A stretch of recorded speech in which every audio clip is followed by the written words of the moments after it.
존재한다는 것의 행복이라는 책은 이 프랑스 소아과 의사인 앙뚜아 깔랑이 40세 된 장애 아들에게 쓴 편지를 모아서 발간한 그런 책입니다. 아들이 장애아로 태어나 성장하는 그런 과정에 온갖 고통과 낙심, 특별히 소아과 의사로서 아들의 병을 고치지 못하는 그런 절망에 이르기까지 장애 아동을 가진 그 부모, 가족의 삶을 여실히 우리에게 보여주고 있습니다. 그러나 그 아들로 인해서 불행한 것이 아니라 오히려 감사하고 삶의 기쁨을 얻고, 장애 아들 때문에 절대 불행한 것이 아니라 오히려 행복했노라, 아주 담담하게 진솔하게 이야기를 담고 있습니다. 이 아버지는 자신에게 계속 질문을 던집니다. 만약 이 아들이 태어나지 않았다면 내 삶이 어땠을까? 더 행복했을까? 행복의 실체, 행복의 뿌리는 무엇일까?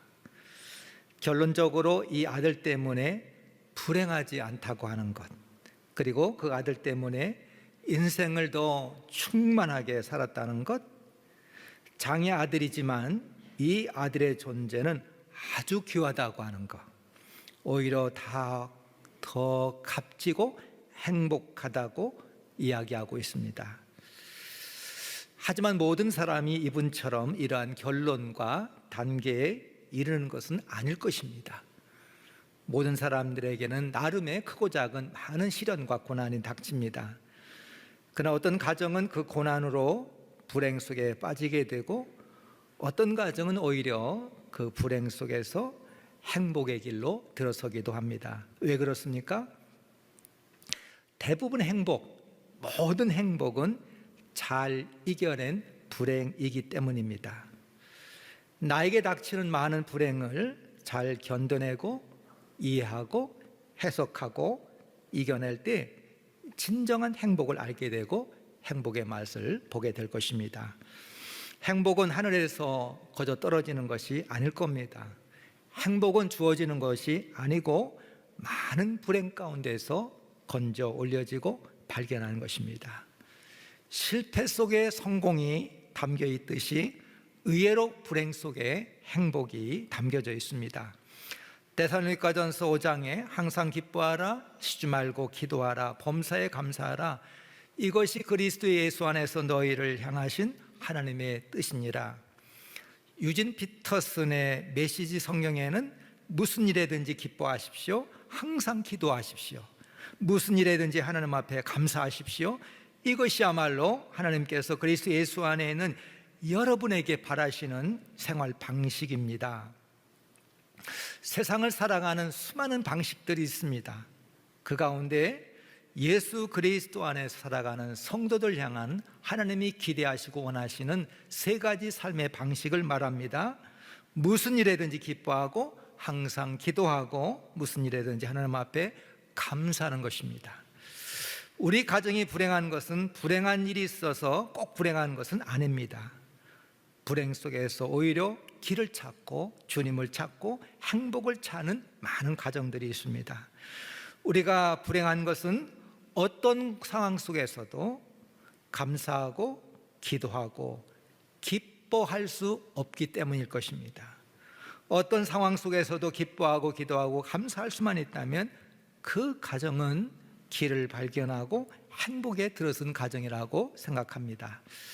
그러나 우리는 너무 작은 거에 낙심하고 염려하고 불평하기 때문에 우리 하루하루의 삶의 진정한 기쁨을 맛볼 수가 없는 겁니다.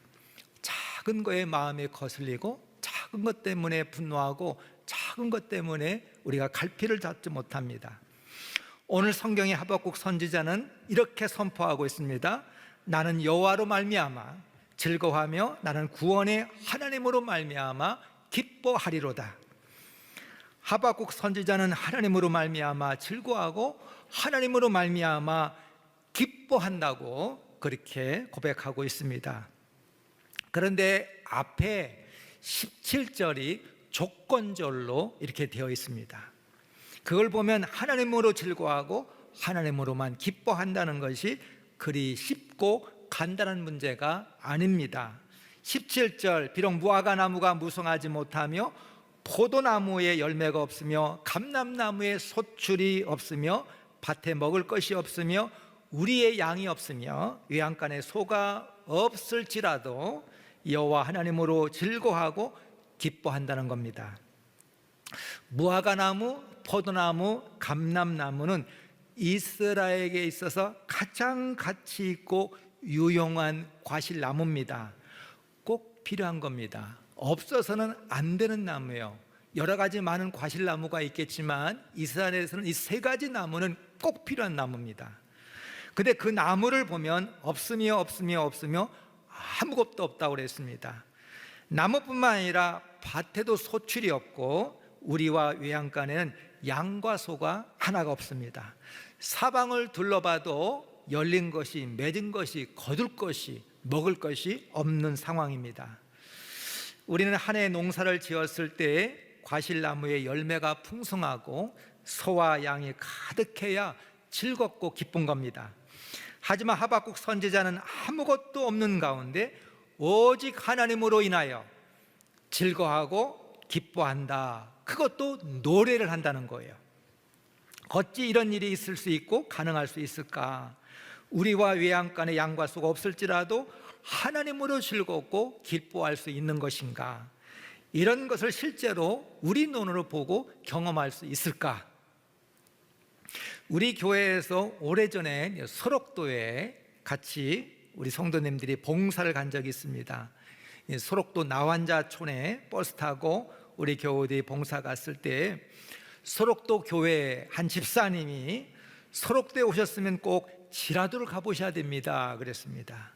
여러분, 지금은요 소록도가 다리가 연결돼서 그냥 차 타고 그냥 가면 되는데 전에는 다리가 없었어요. 그래서 여기서 밤늦게 우리가 출발을 하면은 버스 안에서 잠을 자고 새벽에 도착하면 첫 배를 타고 소록도에 들어갔습니다. 얼마나 피곤해요. 소록도 온 것도 대견하고, 그런데 거기서 또 지라도를 가라니까 다들 마음이 내켜하지 않았습니다. 알고 보니 지라도는 따로 있는 섬이 아니었어요. 그 집사님이 지라도는 하박국 3장 17절에 있습니다. 하박국서 3장 17절을 읽어주는 겁니다. 비록 무화과나무가 무성하지 못하며 포도나무 열매가 없으며 외양간에 소가 없을지라도, 그러면서 이런 말씀을 덧붙였습니다. 우리 한센병 환자들에게 뭐가 있겠습니까? 우리는 돈도 없고 건강도 없고 가족도 없습니다. 그러나 이 모든 것이 없을지라도 우리와 함께 하신 하나님, 그 하나님 안에 살아왔고 이 삶을 일구어왔습니다. 이 섬의 다른 이름은 지라도이고 우리가 믿는 하나님은 지라도의 하나님이십니다. 그 말씀의 깊이와 그 말씀의 뜻을 다 이해할 수는 없지만 누구보다도 오늘 이 3장 17절에 있는 말씀을 가장 적절하게 대변하는 말씀이었습니다. 우리가 즐거워하고 기뻐하는 이유가 다 있습니다.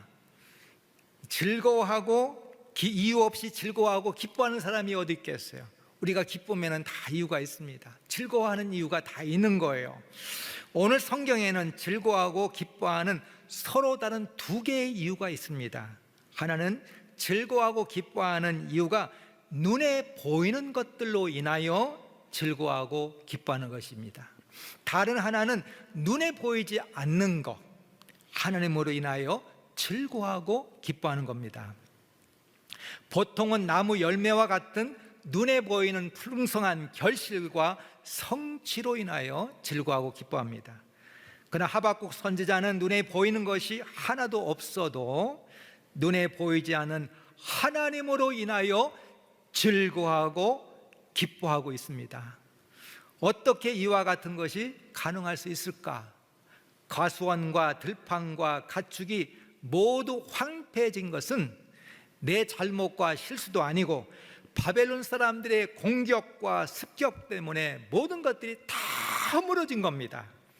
그런데도 즐거워하고 기뻐할 수 있었던 것은 하나님의 구원에 대한 믿음, 하나님의 약속과 계획하심을 조금도 의심하지 않고 신뢰하는 이 하박국의 이 믿음 때문입니다. 저는 이 하나님의 이 믿음, 하나님을 향한 이 믿음, 그 믿음을 붙잡고 흔들리지 아니하고 견고하게 선 이 하박국의 믿음이 한없이 부러워요. 제가 부러운 것이 있다면 이 하박국이 부러운 거예요. 이 하박국의 이 믿음이 부러운 거예요. 작은 거에도 흔들리고 작은 거에도 넘어지고 실족하는 내 자신을 볼 때에 내가 부러운 것이 이 세상에 딱 한 가지가 있다면 하박국의 삶이요, 그에게 있어서 이 믿음입니다. 저는 큰 집에 사는 사람 하나 부럽지 않아요. 좋은 차를 타는 사람, 너는 좋은 차를 타고 싶은 생각이 없어요. 돈이 많은 사람 나는 안 부럽습니다. 나는 돈에 대한 욕심이 없어요. 근데 딱 하나 부럽다면 이 하박국이에요. 하박국의 이 믿음, 이 하박국 안에는 이 믿음. 왜요? 작은 거에 흔들리거든. 작은 거에 넘어가지 않거든. 이 하박국 온전히 하나님을 신뢰하고 그 믿음 안에 있는 이 하박국을 볼 수 있길 바랍니다. 하박국 선지자는 원수의 세력이 아무리 강하고 자신이 고난이 극심할지라도 하나님께서 반드시 원수를 심판하시고 자신을 구원하실 것을 믿고 신뢰하고 믿음 안에 있을 때 하나님이 주시는 그 평안 가운데 서 있는 것입니다. 내 힘으로 도저히 물리칠 수 없는 일들을 만날 때 우리는 하나님을 바라보고 하나님을 묵상하고 하나님을 생각해야 됩니다. 내가 처한 상황과 나 자신을 바라보면 절대 극복할 수 없어요. 낙심하여 절망하고 포기하게 됩니다. 우리를 택해 주시고 독생자 예수 그리스도까지 우리에게 허락하신 그 하나님을 생각하고 바라보고 묵상해야 됩니다. 오늘 하박국서의 마지막 시간이기 때문에 다시 한번 이 하박국이 처한 상황이 어떤지 우리가 한번 살펴보겠습니다. 오늘 본문 16절 함께 읽어보겠습니다. 16절 말씀 같이 읽어보겠습니다. 우리 가정에 서 있는 성도님도 성경을 펼쳐서 읽겠습니다. 16절입니다. 내가 들었으므로 내 창자가 흔들렸고 그 목소리로 말미암아 내 입술이 떨렸도다. 무리가 우리를 치러 올라오는 환난 날을 내가 기다림으로 썩이는 것이 내 뼈에 들어왔으며 내 몸은 내 초에서 떨리는도다. 하나님으로부터 묵시 가운데 환상 가운데 하나님의 음성, 하나님의 말씀을 하박국 선지자가 들을 때에 창자가 흔들리고 입술이 떨렸다. 이 창자라고 하는 것은 이 시적인 표현입니다. 이 창자는 우리의 가장 깊은 곳에 있는 내 속이 흔들린다는 거고, 입술은 우리 밖에 있는, 그러니까 안과 밖이 흔들린다는 거예요. 그 하나님의 음성이 뭡니까? 장차 바벨론이 유다를 치러 올라온다는 겁니다. 더 큰 환란이 닥쳐오기 때문에 하박국 선지자는 그 환난 날을 기다릴 때에 뼈가 썩어 들어가는 것 같고 자신의 몸을 가눌 수 없을 정도로 심히 떨리는 그런 상황 가운데 있었습니다. 이런 상황에서 보통은 낙심하고 자포자기하고 아니면은 도피하는 겁니다. 근데 하박국 선지자는 내 몸은 내 초소에서 떨리는도다. 도망가지 않고 비록 크게 떨었지만 자신이 서 있는 자리에 서 있겠다는 거예요. 몸이 떨리고 속이 떨리는 상황 가운데서도 능력과 신실하신 하나님을 믿고 견디며 기다리겠다는 거죠. 이 낮은 울타리에 실렸던 글인데, 이 남편이 사업하는 가운데 부도를 맞고 남편은 도피 생활을 하고 있습니다. 아이들은 다니던 모든 학교를 그만두고 하루하루가 지옥 같은 거. 왜요? 하루아침에 닥친 거기 때문에 그래요. 그 생활을 지속했다면, 어렵게 살았다면 괜찮았는데 하루아침에 뒤집어지니까 못 사는 거예요.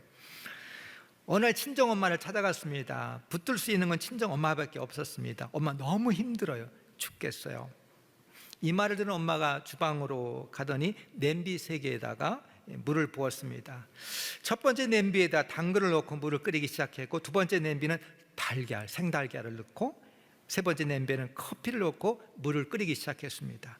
한동안 물을 끓이고 난 엄마가 불을 끄고 그 안에 있는 내용물을 이렇게 딸에게 보여줬습니다.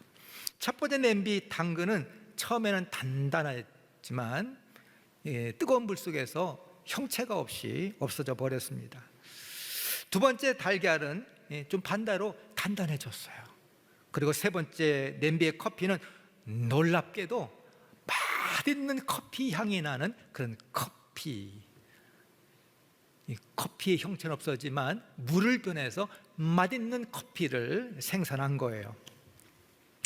이 딸에게 엄마가 보여주고 싶었던 것은 같은 역경이라도 서로 다른 그런 결과를 가져올 수 있다고 하는 것을 보고 보여주고 싶었던 것입니다. 펄펄 끓는 역경 속에서 당근과 달걀과 커피는 서로 다른 결과를 가져왔습니다. 그 가운데서 커피는 끓는 물 속에서 자신의 진면목, 진가를 보여줬던 겁니다. 역경을 만날 때 당근처럼 연약해지는 사람이 있을 수 있고, 달걀같이 단단해지는 사람이 있고, 커피와 같이 자신의 진면목을 발휘하는 사람도 있을 것입니다. 사탄이 어느 날 그동안 성도들을 넘어뜨리는데 사용했던 비장의 무기를 판매했습니다. 그래 있는 모든 그 마귀들이 다 모여왔습니다. 무기들이 품목별로 가격표가 붙어져 있습니다. 자만, 욕망, 게으름 등등. 근데 한쪽 구석에 판매 불가라고 하는 그런 글씨가 붙은 상자가 있는 것입니다. 거기에 모인 모든 마귀는 거기에 관심이 집중됐습니다. 저 안에 들어있는 것이 무엇이길래 팔지 않습니까?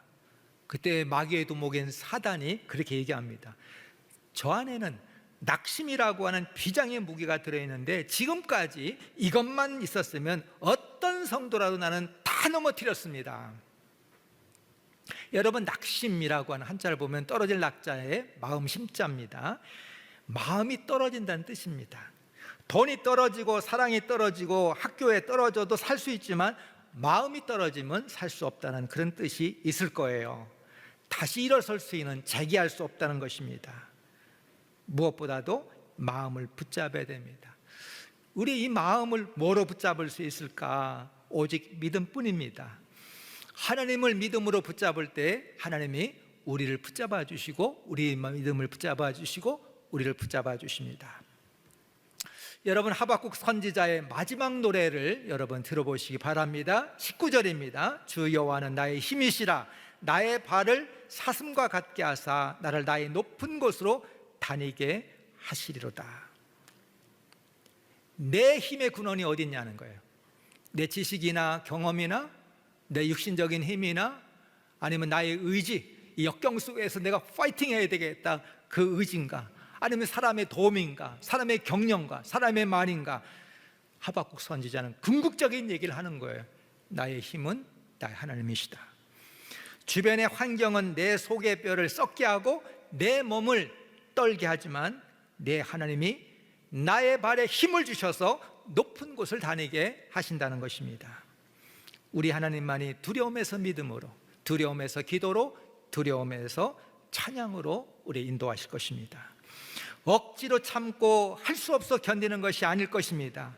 하나님의 계획 가운데 하나님의 계획하신 것을 이루고 하나님께서 뜻하신 것들을 반드시 하나님께서 이루시고 오늘도 일하시며 역사의 모든 걸 주관하시고 우리의 배후에서 우리 모든 것들을 주관하시는 하나님이시라고 하는 것을 확신하고 있는 것입니다. 하나님의 나라와 그의 통치가 반드시 이루어질 거라고 하는 거예요. 깊은 밤 속에서 언제 새벽이 올 것인가 학수고대하지만 반드시 새벽이 오듯이 하나님의 나라와 통치가 이 땅 가운데 이루어질 것이라고 하는 것, 역경 가운데 있을지라도 하나님을 인하여 즐거워하며 기뻐하며 승리의 날을 바라보고 믿음으로 승리할 수 있는 우리 모두가 될 수 있기를 주의 이름으로 축원합니다. 기도하겠습니다. 자비하시고 은혜로우신 아버지 하나님, 작은 게 흔들리고 넘어지고 그러나 완전히 실족하니 아니하도록 하박국과 같이 저희들을 붙잡아 주옵소서. 눈에 보이는 환경과 분위기와 시류에 흔들리지 않게 하시고 하나님의 중심으로 오직 하나님께서 모든 것들을 계획 가운데, 뜻 가운데 두시고 이루신다고 하는 이 믿음을 가지고 비록 없을지라도